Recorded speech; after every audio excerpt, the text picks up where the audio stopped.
बैसागुनि बयनिसिमबो गाहाम हामलायनाय बावहरग्रोनाय जाबाय।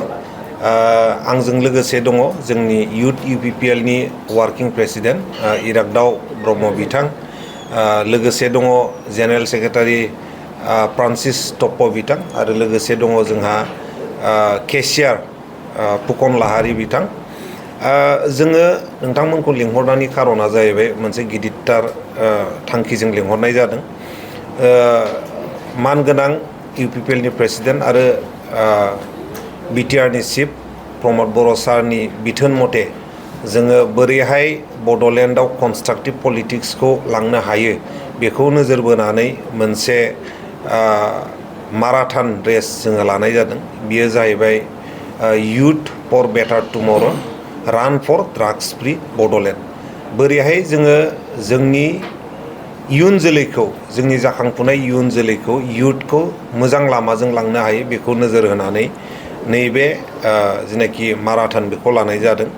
आरो बेनि माराथननि जेनाखि देरहागिरि, सेथि बान्था हिसाबै जोङो दोनदों 50,000, नैथि बान्था हिसाबै दोनदों जोङो 25,000, थामथि बान्था हिसाबै दोनदों जोङो 15,000, ब्रैथि बान्था हिसाबै दोनदों 1, 2, 3 मोनथाम प्राइजखौ बाद होनानै ब्रैथियाव दङ टप 10 फिनिशार, जायनाखि टप 10 10 नाम्बारसिमाव खारनो हागोन बिथांमोननो जोङो 10,000 करि दोनदों।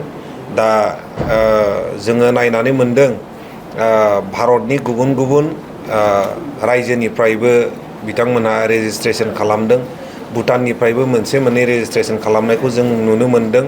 दासिमाव 1,000निबो बारा खारगिरि बिथांमोनहा रेजिस्ट्रेसन खालामबाय।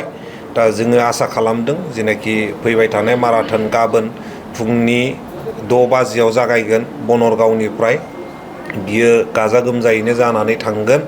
आरो 6 बाजिनिफ्राय जागायनानै बिथांमोना बनरगावनिफ्राय खारनानै चन्द्रपारासिम खारबोगोन। चन्द्रपारानिफ्राय घसकाटा बाटाबारि जानानै दतमाजों थांफिनगोन आरो दतमानिफ्राय सेरफांगुरियाव फोजोबहैगोन।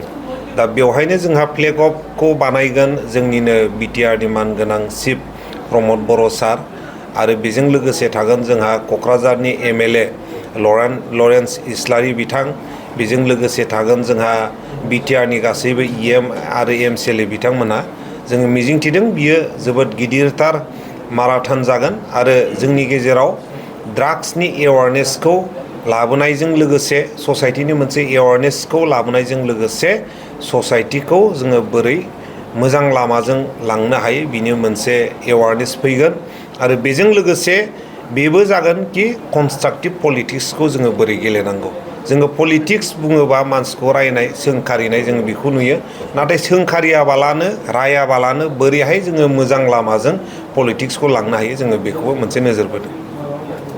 जिहेतु बेयाव गुबुन गुबुन जिल्लाजों लोगोसे दाब दाब रायजोनिबो खारगिरिफ्रा बाहागो लाफैदों। ट्रेन्सपर्टेसननि सिस्टेम माबायदि थांलाय फैनाय? ट्रेन्सपर्टेसनखौ बिथांमोनहा गाव गावनो बानायदों आरो थानायनि बेबस्थाखौबो गाव गावनो बानायदों। जिहेतु बिथांमोनहा आर्मि खारनायनि प्रेक्टिस होयो, गुबुन गुबुन डिफेन्स फर्सआव खारनायनि प्रेक्टिस होयो, बिथांमोनहा अलरेडि प्रफेसनेल खारग्राफोर दङ। दा बिथाङा गावमोनहा गाव गावनो थांनानै गाव गावनो पार्टिसिपेट खालामगोन होननानै जोंनो मिथिहोहरदों। रेजिस्ट्रेसनखौ जोङो अनलाइन बानायनो थाखाय एडभार्टाइजमेन्ट होदों। QR कड दङ, बे QR कडनि थ्रुयै स्केन खालामनानै बिथांमोना रेजिस्ट्रेसनखौ खालामनो हागोन।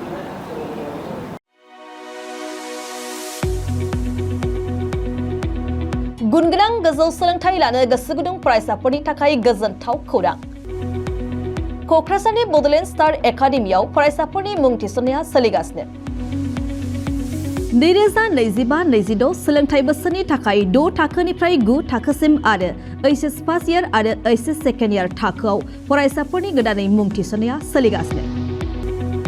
क'क्राझार शहरजों नांजाबनाय साहा फारसे साखाथि तितागुरियाव थानाय बड'लेण्ड स्टार एकाडेमि क'क्राझाराव बड' मिडियामनि 6 थाखोनिफ्राय 9 थाखोसिम साइन्स, आर्टस, कमार्स स्ट्रिमाव, बड' आरो इंलिश मिडियामाव HS फार्स्ट इयार आरो HS सेकेन्ड इयार थाखोआव फरायसाफोरनि गोदानै मुं थिसननाया दासान्दि सोलिगासिनो दं। रोंगौथि गोनां फोरोंगिरिफोरनि फोरोंथाय होनायजों लोगोसे गोबां उफ्रा सोलोंथाइनि खाबुफोर जेरै डेली फ्रि JEE आरो नीट क्लास, JEE नीट आरो कम्पिटिटिभ एग्जामनि थाखाय free mock test, English speaking class, daily GK class, career guidance, library facilities, personal attention. हौवासा आरो हिन्जावसाफोरनि थाखाय आलादा थाग्रा हस्टेल बायदि बायदि सोलोंथाय खाबुफोरजों गुनगोनां सोलोंथायखौ बे बड'लेण्ड स्टार एकाडेमियाव मोननो हागोन। बेनि अनगायैबो मेट्रिक आनजादाव 85% एबा बेनि बांसिन नम्बर मोननाय फरायसाफोरनो बेसेन लायालासे मुं थिसनथाय होगोन आरो बिपिएल नखरनि फरायसाफोरनो मुं थिसननायाव 20% रेहाय होनाय जागोन। अब्ला मानोथो गोबाव खालामनो, नोंथाङाबो गुनगोनां गोजौ सोलोंथाय लानो थाखाय क'क्राझारनि बड'लेण्ड स्टार एकाडेमियाव मुं थिसननायनि खाबुखौ लादो। बांसिनै मिन्थिनो थाखाय गाहायाव होनाय मबाइल नम्बराव फोनांजाब खालाम। मबाइल नम्बर 7638008149, 6003494371 आरो 6000034997।